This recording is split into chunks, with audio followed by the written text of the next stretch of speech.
کتنی تکلیفیں اٹھائے جی، بہت تکلیفیں اٹھائے. جب چل کر اسلام ہمارے تک پہنچا ہے، صحابہ اپنی جان دیے. قرآن ان کے تعلق سے کہتا ہے رضی اللہ عنہم ورضوا عنہ، اللہ ان سے راضی ہو گیا اور اللہ ان سے راضی ہو گیا.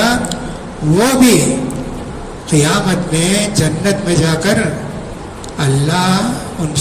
وہ اللہ سے راضی ہو جائیں گے. قرآن مجید میں صحابہ کو رضی اللہ عنہ کا لقب ہے. اسی لیے کسی بھی صحابی کا نام آتا ہے ہم کیا بولتے ہیں؟ رضی اللہ عنہ. ابو بکر رضی اللہ عنہ، عمر رضی اللہ عنہ، عثمان رضی اللہ عنہ، علی رضی اللہ عنہ، ایسا بولتے ہیں. دوسرے جو بڑے لوگ ہیں تابعین رحمت اللہ علیہ، ان کو بولتے ہیں، ان کو رضی اللہ عنہ نہیں بولتے. جیسے امام ابو حنیفہ رحمۃ اللہ علیہ ہیں، ان کو نہیں بولیں گے امام ابو حنیفہ رضی اللہ عنہ، نہیں بولیں گے. ان کو بولیں گے امام ابو حنیفہ رحمۃ اللہ علیہ، ایسا بولیں گے. تو پوری لڑائی کا ذکر ہے. اللہ کہتا ہے مدینہ میں میدان میں خبر پھیل گئی اللہ کا رسول ختم، اللہ کا رسول ختم. اللہ پوچھتا ہے کیا محمد کے واسطے ایمان لائے؟ کیا محمد اگر مر گئے، قتل ہو گئے تو کیا تم لوگ پھر کافر بن جاؤ گے؟ اب وہ جب لڑائی زبردست ہو کر مسلمان ہارے، کچھ لوگ بولے جا کے عبداللہ بن ابی سے مل جائیں گے، اس سے بولیں کہ ابو سفیان سے بول کر لڑائی ختم کر دو. اور کچھ لوگوں نے کہا ہم تو مدینے میں آئے، اللہ کے رسول پر ایمان لائے، اللہ کے رسول نے تو کیا فائدہ، پرانا دین ہی اختیار کر لیں گے. ایسے سب باتیں ہونے لگی تو اللہ کہتا ہے کیا تم محمد کے واسطے ایمان لائے؟ محمد بھی انسان ہے جی، کتنے نبی ان سے پہلے شہید ہوئے، مر گئے، تو ان کے لوگ سب کافر ہو گئے کیا؟ اللہ اکبر. وما محمد الا رسول افإن مات أو قتل انقلبتم على أعقابكم ومن ينقلب على عقبيه فلن يضر الله شيئا وسيجزي الله الشاكرين. یہ آیتیں ہیں جی، کتنی آیتیں ہیں بدر کی، احد کی لڑائی کے تعلق سے. آل عمران یہ 40 آیتوں کے بعد پورا قصہ احد کی لڑائی کا ہے. آخر کی چند آیتیں دوسری ہیں، پورا واقعہ اسی سے تعلق رکھتا ہے. آج کی آیتوں میں تراویح میں سورہ نساء کی آیتیں پڑھی گئی. نساء بولے عورتیں، نساء بھی بولتے، نسوان بھی بولتے. مدرسہ نسوان، عورتوں کا مدرسہ. سورۃ النساء، اس کے اندر بہت ساری باتیں ہیں. ایک بات تو اللہ نے شروع میں فرمائی، اللہ نے ایک مرد ایک عورت سے ساری دنیا کے لوگوں کو پیدا کیا. آدم اور حوا علیہ السلام، ان سے ہی پوری نسل گئی. حوا علیہ السلام جب بھی بچہ جنتی، 2 بچے جنتی، ایک لڑکا ایک لڑکی. پھر 1 سال کے بعد ایک لڑکا ایک لڑکی. اب شادی کیسے کرنا؟ پہلے جو لڑکا پیدا ہوا، دوسری بار لڑکی پیدا ہوا نا، کراس میں شادی کرنا. پہلے جو لڑکی پیدا ہوئی، دوسرا جو لڑکا پیدا ہوا، کراس میں شادی کرنا. ویسے ہی تھا جو ایک زمانے تک. پھر اس کے بعد جب زیادہ ہو گئے، ویسا نہیں رہا، سگی بہن سے شادی نہیں کر سکتے. پھر اس کے بعد جو زمانہ ایسا بھی آیا، کافر عورتوں سے شادی کر سکتے. نبی جی، نبی کی بیوی بھی کافر، نوح علیہ السلام کی بیوی کافر، لوط علیہ السلام کی بیوی کافر. ان کے ساتھ جی اس زمانے میں ویسے ہی تھا. پھر اللہ کے رسول نے حکم نازل کیا ولا تنکحوا المشرکین حتی یؤمننا، مشرک عورتوں سے شادی نہیں کرنا، مسلمان ہو گئے تو شادی کرو. ولا تنکحوا المشرکین حتی یؤمنوا، تمہاری بیٹی کافر کو نکاح میں نہیں دینا، مسلمان ہو گئے تو تب پرواہ نہیں. ایسا اللہ کا حکم نازل ہوا. پھر ایک اور بھی حکم ہے شادی کے تعلق سے کہ اللہ فرماتے ہیں یہودی عورت سے، کرسچن عورت سے تم شادی کر سکتے، وہ کرسچن ہی ہیں، اسلام نہیں لائے، انہیں یہودی ہیں، ان سے شادی کر سکتے. یہ اللہ نے ان کو اجازت دی، لیکن ہم بیٹی نہیں دے سکتے. ان کی بیٹیوں سے ہم شادی کر سکتے، ہماری بیٹیاں ان کو نہیں دے سکتے. آج بھی یہی حکم ہے، بشرطے کہ وہ اوریجنل کرسچن ہو، اوریجنل جیو ہوں، یہودی ہوں. ہمارے انڈیا میں بہت سارے لوگ کرسچن بولتے نا، تھرڈ لوگ، وہ نہیں، انہوں پورا دن ان کو پونگل آیا تو، فلا آیا تو، پوجا آیا تو، کرسمس آیا، سب کرتے ہو نا. ویسے لوگوں سے شادی نہیں کر سکتے. اللہ نے کہا مسلمانوں، ایک ہی مرد ایک ہی عورت سے اللہ نے تم سب کو پیدا کیا. اب اس کے بعد نکاح کے تعلق سے کہا تم چاہے تو 1 2 3 4 بیوی کو ایک ساتھ رکھ سکتے. ایک مرد 4 بیویوں کو رکھ سکتا، اس سے زیادہ نہیں. ایک بیوی مر گئی 4 میں اور ایک شادی کر لو، اور ایک بیوی مر گئی اور ایک شادی کر لو. 4 سے زیادہ نہیں رکھ سکتے. ہمارے رسول کی 10 بیویاں تھیں، وہ اللہ نے آپ کو خاص اجازت دی تھی. اللہ نے کہا جی. پھر یتیموں کے تعلق سے بھی اللہ نے بتایا کہ یتیموں کا مال جو کھاتے ہیں وہ گویا اپنے پیٹ میں جہنم کی آگ بھرتے ہیں. پھر اللہ تعالیٰ نے ترکے کا بتایا. اگر باپ مر جائے، ماں مر جائے، بیٹے کو کتنا ملے گا، بیٹی کو کتنا ملے گا. بیٹی مرے، بیٹا مرے، باپ کو کتنا ملے گا، ماں کو کتنا ملے گا وہ بتایا. بیوی مرے، شوہر کو کتنا ملے گا، شوہر مرے تو بیوی کو کتنا ملے گا، وہ سب باتیں بتائی. پھر اس کے بعد کن سے شادی نہیں کرنا وہ بتایا کہ اللہ تعالیٰ یہ پورے 11 رشتے. مہندری ماں سے شادی نہیں کرنا، بہن سے نہیں کرنا، بھائی کے بہن سے نہیں کر، بیٹی سے نہیں کرنا، بہن کی بیٹی سے نہیں کرنا، پورا ایسا بتایا اللہ تعالیٰ نے. اسی طرح جو عورت دودھ پلائی اس سے بھی شادی نہیں کرنا، وہ تمہاری ماں بن جاتی ہے. کبھی ایسا ہوتا ہے نا کہ کسی عورت کے پاس، لڑکے کے پاس دودھ زیادہ ہے، اس کا بیٹا یا اس کی بیٹی زیادہ پیتے نہیں، اس کو درد ہوتا، دوسرے بچے کو پلا دیتے، دوسرے بچے کو پلا دیتے. اب دونوں سگے بھائی بہن بن جاتے، دودھ کا رشتہ ہو جاتا. خون کا رشتہ ماں کے پیٹ سے پیدا ہوئے نا، خون کا رشتہ، دودھ پی کر ہوا نا، اس کا دودھ کا رشتہ. فرض کرو خالد ایک پیدا ہوا اپنی ماں سے، ان کی ماں کے پاس دودھ کم تھا. اور ایک عورت تھی، اس کو لڑکی پیدا ہوئی، اس کے پاس دودھ زیادہ تھا، اور یہ خالد ان کا دودھ پیا، انہیں سگے بھائی بہن کے جیسا ہو جاتے، شادی نہیں کر سکتے.